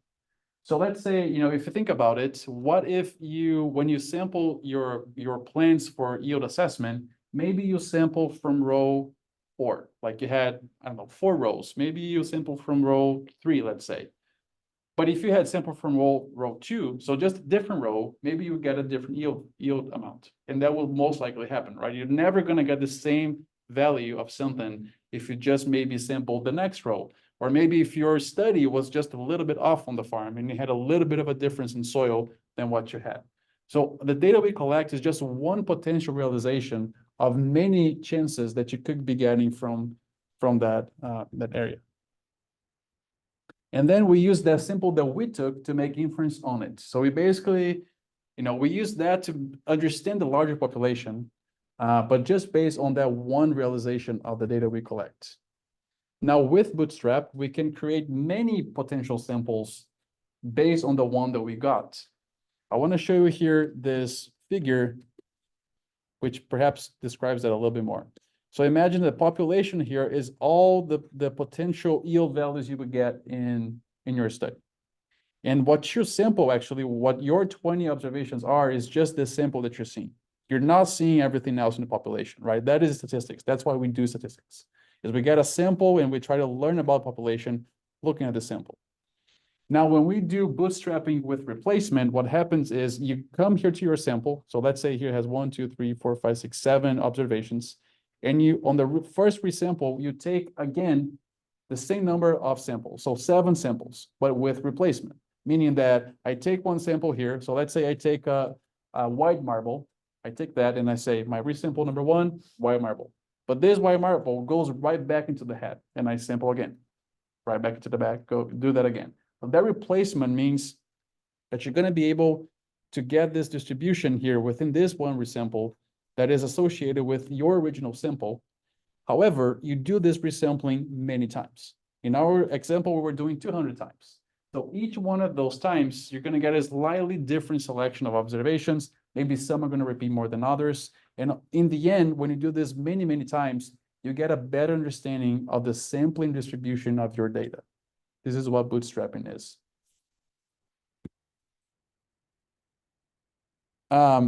And so I do want to show you here a very quick example that I hope is going to be a little bit more illustrative and less complex than introducing that straight off the way that we did. You're going to have to, so I want to ask you to create this chunk. You're going to have to run first an install.packages on this package called infer.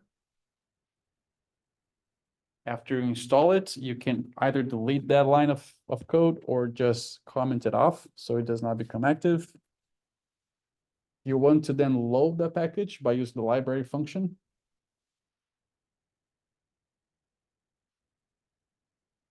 And then we're going to do some bootstrapping here.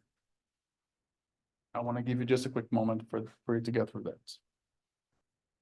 All right, so if we get to this object here, the bootstrapping, we're going to do that and assign that to this object that I'm calling boot. So we start off with our data set, which is called reg_dfw, the same data set that we were using before. I'm just going to print that here. We have 20 rows. To do bootstrap, I mean, you can do bootstrapping different ways. I'm showing you one of those. So the first thing that, so what I guess, let me tell you my goal here. My goal is to estimate the overall yield, but also to get confidence levels around that yield level. So right now I'm forgetting about student rates. I'm just simplifying this to show you how we would bootstrap this data to give you the average yield, which is something we can calculate very easily, just getting the mean. But what we don't get very easily is the confidence level. And that's where Bootstrap helps us a lot. So if we do reg_dfw, let's add a pipe. There's a function called specify. So specify coming from the infer package that we just need to say, it has an argument called response. And I want to say response is that yield megagrams per hectare column. So this by itself does not do anything with our data set. It just says, this is the column that I want to bootstrap. Now, the next step, so we add a pipe here. We're going to use the function generate, which also comes from the infer package, where we're going to give it two arguments. The first one is called reps. And I want to do this 10,000 times. So 10, 1, 0, and then 3 more zeros. So 1 followed by 4 zeros. And then give it a comma, break line, and I want to say type. So there's an argument called type. I want to say type equals bootstrap. Okay, so you can go ahead and run it. Oh, I got an error. Oh, I have to load my package. And then if you print it, see that now we have a data frame with 200,000 rows. Why is that? Why do we have 200,000 rows here? So what's happening is we have 20 observations in our coming data frame. We're asking for 10,000 bootstrap samples to be pulled from that. So basically 20 times 10,000 gives us the 200,000 rows, where for each, so here replicate one. So if you see replicate one goes from, on the first two panels are replicate one, and then it changes to two. So for replicate one, we have 20 values being drawn for that replicate only, which is just the yield levels for one of the observations on our data set 10,000 times. So this is what Bootstrap is doing for us. All right, so I guess we can see that by, if we come here on the next chunk and I just want to filter the first replicate. So if you come there, that boot, just give it a pipe. Let's filter replicate equals to 1. And then also I want to arrange that from, I guess, just sorted maybe from highest to lowest or lowest to highest. I guess it doesn't really matter as long as it is sorted. So we filter just replicate 1 and then arrange that column yield. So it goes from highest to lowest. So if we now inspect it, we have 20 observations for that first run of the Bootstrap. And notice how some values are repeated. At least, well, maybe on your side, it's not the same values as mine because it's random. But look into your 20 values. I'm sure you're going to find some of them that are repeated. I have the first 2 repeated, then 1 different, then 2 repeated, and so on. This is what width replacement is doing, is allowing it to sample the same observation more than once within each Bootstrap run.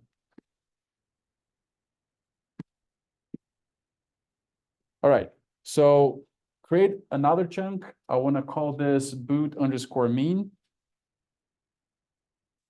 where we're just going to give it that boot object, give it a pipe, and I want to call this function called calculate from the infer package. And I want to say stat $1 mean in quotation marks. So this is going to calculate for us the mean of all that Bootstrap sample. And now it comes back to 10,000 again. So it's basically telling us for each run, each of the 10,000 runs that we asked is giving us a mean of that, which is the mean of 20 draws, as we saw on the previous object, where we have 200,000 rows.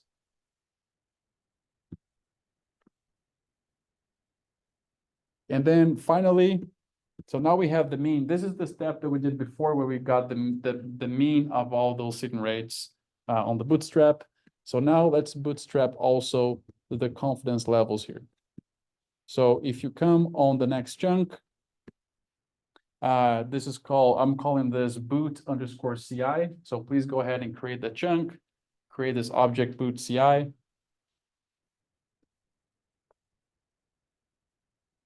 What we are going to do here is we're going to start with boot mean, which is the one that we got the mean for each one of the runs. Give it a pipe. We're going to call the function summarize. So here I want to break code just to be able to type better. I want to call one of the levels here as lower. That lower is going to be the quantile. I want to use the quantile function of the column stats, and I want the 0.025 quantile. So this is the 2.5% quantile of that distribution of 10,000 runs that we had. I give it a comma. I want to do the same thing for the upper. So I say upper equals to, we're going to use also the function quantile on the stat column. And we're getting the 0.975 quantile here.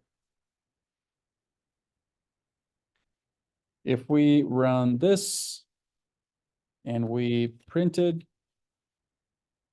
this is what we get. We just get lower and upper.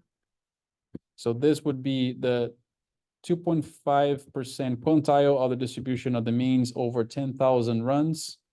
And then the upper quantile, so 11 and 13 are the lower and upper or limits there of that distribution. I just want to do one more thing here before we go to the final chunk, which I just want to pivot this longer, where I want to have one column saying lower and upper levels, and then the two values here in another column called value. To do that, we've seen this already. We add a pipe and we call this function pivot underscore longer. And we say calls to say which columns we want to do this is basically all of them, which are just two, but we can say use the function everything to say that we want all columns to pivot longer. So if we run that and we print it, now we have this output where we have name being lower and upper and value being the actual values of those limits. And now the last thing I want to do is just plot these so we can see what this actually means when we visualize the full distribution and also the lower and upper quantiles of our bootstrapped statistics of our original data that only had 20 observations, right? Okay, so the last stretch here is just to visualize it. So let's create a ggplot where the data I want it to be equals to the boot underscore mean. Give it comma, let's break code. Let's call the AES function. I want my x-axis to be equals to stat. So if we print boot mean has a replicate in a stat column. I want the x to be equals to that stat. If we come here, after the ggplots, add a plus, let's call a geom density. So we can see the density of this. This is what that is. I just want to tell here, we're going to go just maybe another few minutes here to wrap up. So 11:35. If anyone has to leave, please just send me an email saying that you had to leave before I took attendance, so I know that you are here. But we're not going to go for too long in case you can stay and finish here. All right, so this is the density distribution of the means across 10,000 bootstrap runs. I think it's also useful to know where those actual mean points are across this distribution. So we can add a geom rug. So we can add a plus and do geom rug to show you the actual position of those points across this distribution. Remember, this is the distribution of the mean yield across 10,000 runs of Bootstrap in our original data frame that only had 20 observations. And now lastly, I just want to add two vertical lines here, one on the lowest limit and one on the upper limit that we calculated. So to do that, we just add a plus and we do a geom underscore v line for vertical line. If we wanted to do a horizontal line, it would have been geom underscore age line. In our case, I want to draw lines on the vertical direction. So geom v line. These lines are coming from a different object. It's coming from boot CI.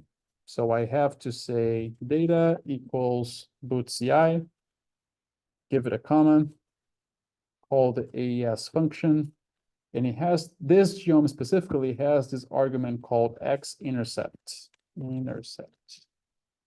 that I want it to be equals to the column value. So inside of boot CI, there is a column value. That's what I'm giving here on the AES. So if we run that, it just shows us what is the distribution of the overall yield of this data set. Right, so it's centered probably around 12.3, seems like, with ranging from 11 point something to 13 point something. That's what we're seeing based on our bootstrap from this data set, right? So again, bootstrap is used when we want to have an idea of the distribution of something based on our original data, but augmenting it by taking multiple samples with replacements. That's what we did here. We did 10,000 samples with replacement. And I guess one thing that we have not talked much yet about confidence intervals, but I think this is a good point for us to just talk about that, is that the way that we interpret these confidence intervals. So interpretation is important, especially as you're writing about it in your papers. You want to make sure you're using the right language to do that. So a confidence interval, there are different types of confidence intervals, but in this case, you're coming from the bootstrap. It is just a range of plausible values for our parameters of interest. In this case, our parameter of interest is just the average yield across this data set.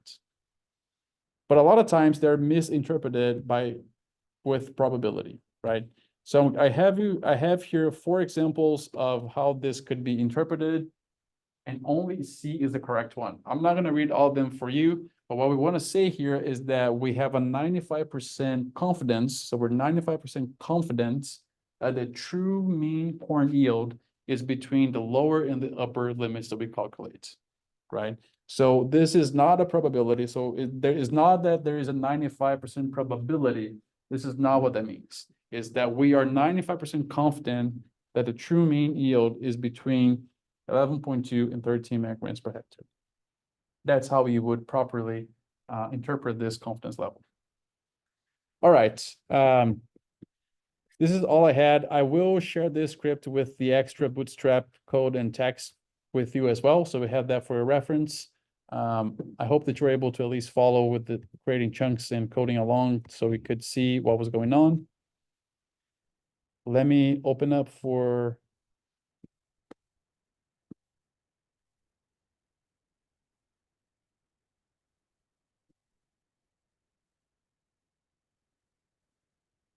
attendance here.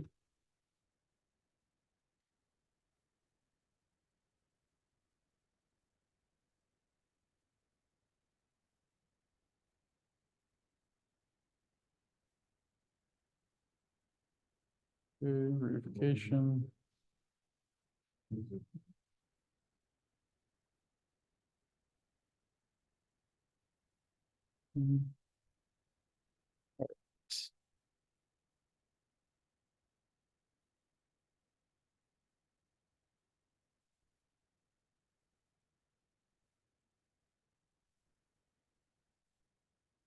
All right, so please go ahead and claim your attendance.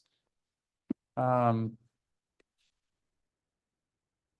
if anyone has any questions about this, we can go through those now. I want to say, especially on this bootstrap topic, once you get the code that I share with you, I would encourage you to rerun that, print the intermediate objects, try to understand what each part of the function is doing, what is happening as you change things. That will help you to understand as well. I will share with you a chapter of an ebook for you to read about bootstrapping that may also provide you more insights. And I guess that's all from my side. All right. If you don't have any questions, I'll see you on Tuesday.